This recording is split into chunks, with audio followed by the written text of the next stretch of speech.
दोस्तों, स्वागत है आपका हमारे यूट्यूब चैनल चिंतन अकेडमी में। मैं आपका टीचर रवि। तो शुरुआत करते हैं हम आज के टॉपिक की। तो हमारा आज का टॉपिक है पर- पा- प्रारंभिक कथन, हजार वर्षों के दौरान हुए परिवर्तनों की पड़ताल। Class 7 chapter number first. ठीक है ना। तो इस चैप्टर में हम पढ़ेंगे कि 7वीं सदी से लेके 17वीं सदी के बीच में जो भारत के अंदर 1000 साल में जो परिवर्तन हुए हैं वो किस प्रकार हुए, तो हम डिटेल में पढ़ने वाले हैं। तो हम शुरुआत करते हैं आज के टॉपिक की। तो हमारे आज के टॉपिक का पहला पॉइंट है मानचित्र।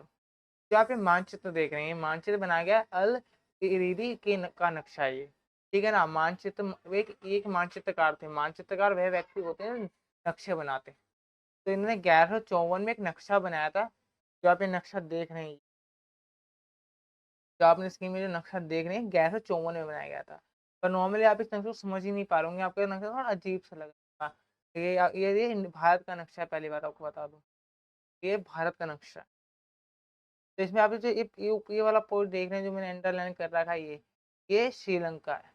तो इस नक्शे में क्या करा गया है कि हमारे जो हमारा जिस चीज को हम साउथ में देखने आ गया नक्शा, वो उसको नॉर्थ दिखाया गया है। ठीक है ना। तो हमारा जो मानचित्र फर्स्ट है, इसमें भारतीय उपमहाद्वीप की भूमि से समुद्र तट दिखाया गया है। ठीक है ना। तो इसमें आप समुद्र तट देख सकते हैं कि कैसे श्रीलंका यहाँ दिखाया गया है। और इसमें जो हमारे नाम दिए गए हैं वो अरबी भाषा में दिए गए हैं। इसमें भारतीय उप महाद्वीपों को दर्शाया गया है। उत्तर भारत में कनौज और दक्षिण में श्रीलंका दिखाई दे रहा है, और जवाब हम अरबी भाषा में दे रखे हैं। ठीक है ना। तो ये थोड़ा अलग सा लग रहा होगा। जो अगला हमारा नक्शा है, ये जो हमारा नक्शा है, ये नक्शा आपको थोड़ा सिमिलर लग रहा होगा। तो देखने में लग रहा होगा कि हाँ इतना सिमिलर नक्शा। तो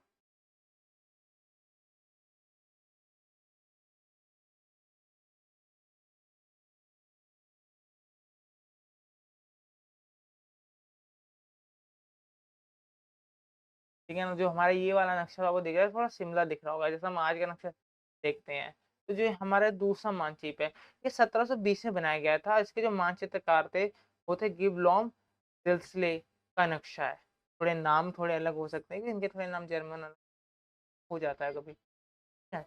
तो आप तो जो ये महाद्वीप है ना, इस नक्शे के अंदर हमारे उपमहाद्वीप की नई जानकारी जानकारी दिखाई गई है। समुद्र यात्राओं का इस्तेमाल, समुद्र यात्रा दिखा के लिए बनाया गया है नक्शा था। ठीक है ना। इसमें तटीय और भीतर इलाकों के बीच गोरा और बारीकों का अंतर हम देख सकते हैं। किस प्रकार जो तटीय जो क्षेत्र है हमारे, उन्हें किस प्रकार के परिवर्तन हमें देखने को मिलते हैं। ठीक है। ठीक है। तटीय क्षेत्र को हम देखने के बाद जो हमारा दूसरा मजबूत है, गंगा के मार्ग का विस्तार और तटीय क्षेत्र के बारीकों को ज्यादा महत्व दिया गया है। जो हमारे 1720 सदी में बनाए गए दोनों उपमहाद्वीपों को दिखाया गया है। उपमहाद्वीप तो यहाँ दिखाए गए हैं दोनों नक्शे। पर इसमें देख सकते हैं कि 1154 के नक्शे में और 1720 के नक्शे में कितना बड़ा चेंज आपको देखने को मिलता है। तो जो हमारे इसके बाद जो हमारा अगला टॉपिक है वो है हमारा नई और पुरानी शब्दावली। ठीक है ना। समय के साथ साथ क्या होता है कि भाषाओं में परिवर्तन आ जाते हैं।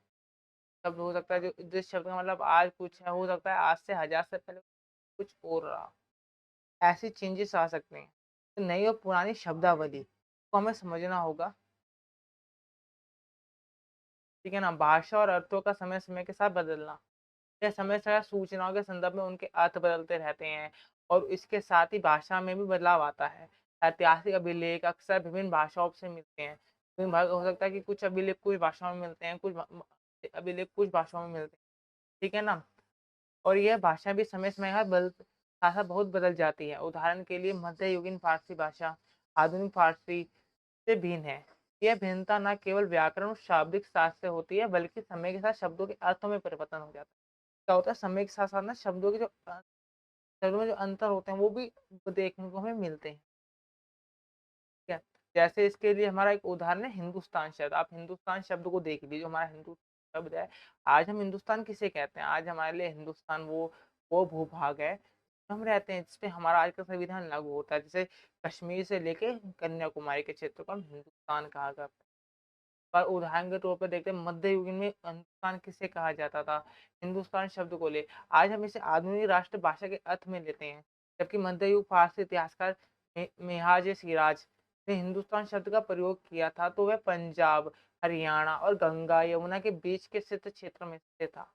जो हमारा पंजाब हरियाणा जो क्षेत्र है, गंगा यमुना, उस क्षेत्र को हम क्या कहते थे, हिंदुस्तान कहते थे। जो आज हमारा साउथ इंडिया जो उस उसमें वो वाला हिस्सा नहीं आता था। जबकि आज का अर्थ अलग, आधुनिक भारत में इसी तरह विदेशी शब्द का भी अर्थ बदल गया है। आधुनिक भारत में विदेशी शब्द कैसे कहा जाता है, जो व्यक्ति कन्याकुमारी से लेके जम्मू कश्मीर या फिर गुजरात से लेके सेवन सिस्टर्स के बाहर का जो व्यक्ति हमारे देश में आता है उसे हम विदेशी कहते हैं। पर पहले क्या हुआ करता था कि अगर कोई बंदा एक दिल्ली से भी, अगर बंदा कोई दिल्ली में रहता है, दिल्ली से वो हरियाणा भी चला जाता, तो वो विदेशी हो जाता था।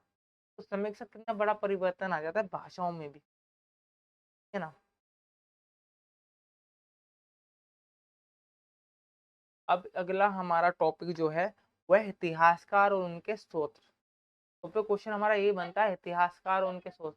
पहले अंश में इतिहासकार के अध्ययन के स्रोतों के बारे में चर्चा की गई है।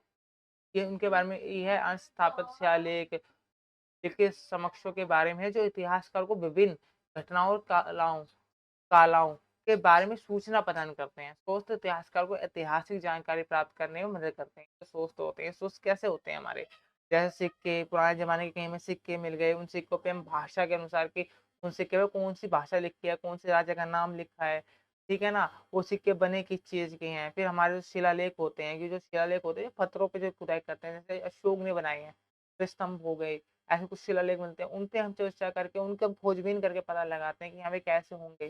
फिर उसके बाद पांडुलिपियां मिलती हैं, पुस्तकालय मिलते हैं, पुराने जमाने की पुस्तकें मिलती है, पान टट पे लिखा करते थे, पत्तों पे जो लिखा करते थे, उससे हम पता लगाते हैं वे किस युग के रहे होंगे।